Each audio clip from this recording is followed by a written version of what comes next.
সংসার করতে ইচ্ছা করে তাহলে থাকবা, আর যদি চলে যেতে ইচ্ছা করে তাহলে তোমার বাপের বাড়ি চলে যাও।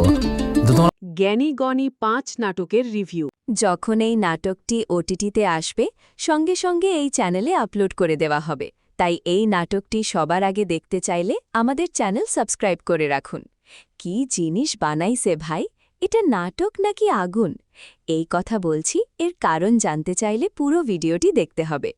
এই ভিডিওর শেষের টুইস্টটা শুনলে তুমি নিজেই কোমায় চলে যাবে, তাই ভিডিওটি না টেনে পুরো ভিডিওটি দেখুন। রসাত্মক পারিবারিক টানাপোড়েন ২০২৬ সালের অন্যতম আলোচিত এবং প্রতীক্ষিত একটি নাটক হল জ্ঞানী গণী ৫।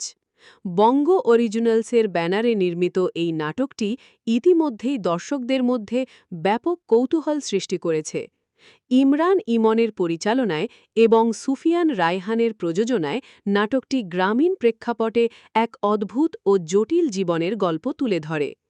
অভিনয়শিল্পী নাটকটিতে দেশের গুণী ও জনপ্রিয় এক ঝাঁক অভিনেতা-অভিনেত্রী কাজ করেছেন, যা নাটকের মানকে কয়েক ধাপ বাড়িয়ে দিয়েছে।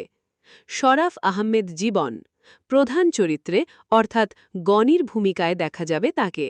তার সহজাত অভিনয় এবং অভিব্যক্তি চরিত্রটিকে প্রাণবন্ত করে তুলেছে। শবনাম ফারিয়া জ্ঞানী গণী ৫ নাটকের রিভিউ। একটি জটিল ও হাস্যরসাত্মক পারিবারিক টানাপোড়েন ২০২৬ সালের অন্যতম আলোচিত এবং প্রতীক্ষিত একটি নাটক হল জ্ঞানী গণী ৫। বঙ্গ অরিজিনালসের ব্যানারে নির্মিত এই নাটকটি ইতিমধ্যেই দর্শকদের মধ্যে ব্যাপক কৌতূহল সৃষ্টি করেছে। ইমরান ইমনের পরিচালনায় এবং সুফিয়ান রায়হানের প্রযোজনায় নাটকটি গ্রামীণ প্রেক্ষাপটে এক অদ্ভুত ও জটিল জীবনের গল্প তুলে ধরেছে। অভিনয়শিল্পী নাটকটিতে দেশের গুণী ও জনপ্রিয় এক ঝাঁক অভিনেতা-অভিনেত্রী কাজ করেছেন, যা নাটকের মানকে কয়েক ধাপ বাড়িয়ে দিয়েছে। শরাফ আহমেদ জীবন প্রধান চরিত্রে অর্থাৎ গণীর ভূমিকায় দেখা যাবে তাকে। তার সহজাত অভিনয় এবং অভিব্যক্তি চরিত্রটিকে প্রাণবন্ত করে তুলেছে। শবনম ফারিয়া গণীর প্রথম স্ত্রীর চরিত্রে অভিনয় করেছেন তিনি। তার তেজস্বী এবং বাস্তবসম্মত অভিনয় দর্শকদের মুগ্ধ করবে।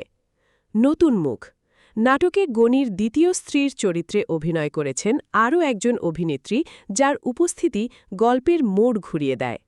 সহ অভিনয়শিল্পী এছাড়া বিভিন্ন পার্শ্বচরিত্রে রয়েছেন একদল দক্ষ শিল্পী, যারা গ্রামীণ সমাজের বৈচিত্র্যময় চরিত্রগুলোকে ফুটিয়ে তুলেছেন। নাটকের মূল কাহিনী জ্ঞানী গণী ৫ নাটকের কাহিনী গড়ে উঠেছে গণী নামের এক ব্যক্তিকে কেন্দ্র করে, যে তার জীবনে একের পর এক জটিল পরিস্থিতির সম্মুখীন হয়। ১. ২ বিয়ে ও পারিবারিক অশান্তি। গণী তার প্রথম স্ত্রী থাকা সত্ত্বেও দ্বিতীয় বিয়ে করে। ট্রেলারে দেখা যায় গণী যুক্তি দেয় যে মানুষ কেন ২ বিয়ে করে, একটা দরজা বন্ধ হলে যেন অন্যটা খোলা থাকে। এই ২ স্ত্রীর মধ্যে সমন্বয় করতে গিয়ে গণী নাজেহাল হয়ে পড়ে। ২. স্ত্রীদের দ্বন্দ্ব প্রথম স্ত্রী এবং দ্বিতীয় স্ত্রীর মধ্যে আধিপত্য বিস্তার নিয়ে শুরু হয় তুমুল ঝগড়া ও মনস্তাত্ত্বিক যুদ্ধ। কেউ কাউকে বিন্দুমাত্র ছাড় দিতে রাজি নয়। প্রথম স্ত্রী যেখানে ঘর সামলানোর দাবিদার, দ্বিতীয় স্ত্রী সেখানে তার অধিকার আদায়ে অনীন। সামাজিক প্রতিক্রিয়া গণীর এই কাণ্ড নিয়ে গ্রামের মানুষের মধ্যে চলে নানা কান কথা ও হাস্যরস। গ্রামের বড়রা গণীর বংশপরম্পরার কথা উল্লেখ করে বলে যে তার বাবা ও দাদাও দুটো করে বিয়ে করেছিলেন, তাই গণী ভালো হবে কিভাবে। ৪. সন্তানের মানসিক অবস্থা গণীর একটি ছোট সন্তান রয়েছে, যে তার বাবার এই ২ স্ত্রীর মাঝে পড়ে দিশাহারা। সে ঈশ্বরের কাছে প্রার্থনা করে বলে, এত ভালো মা থাকতে তুমি আমারে কেন এমন জল্লাদ মা দিলা। এই সংলাপটি নাটকের এক মর্মস্পর্শী অথচ হাস্যরসাত্মক দিক ফুটিয়ে তোলে। রিভিউ ও বিশ্লেষণ পরিচালনা ও চিত্রনাট্য পরিচালক ইমরান ইমন গ্রামীণ পরিবেশকে খুব সুন্দরভাবে ক্যামেরায় বন্দী করেছেন। নাটকের সংলাপগুলো বেশ চটপটে এবং জীবন ঘনিষ্ঠ।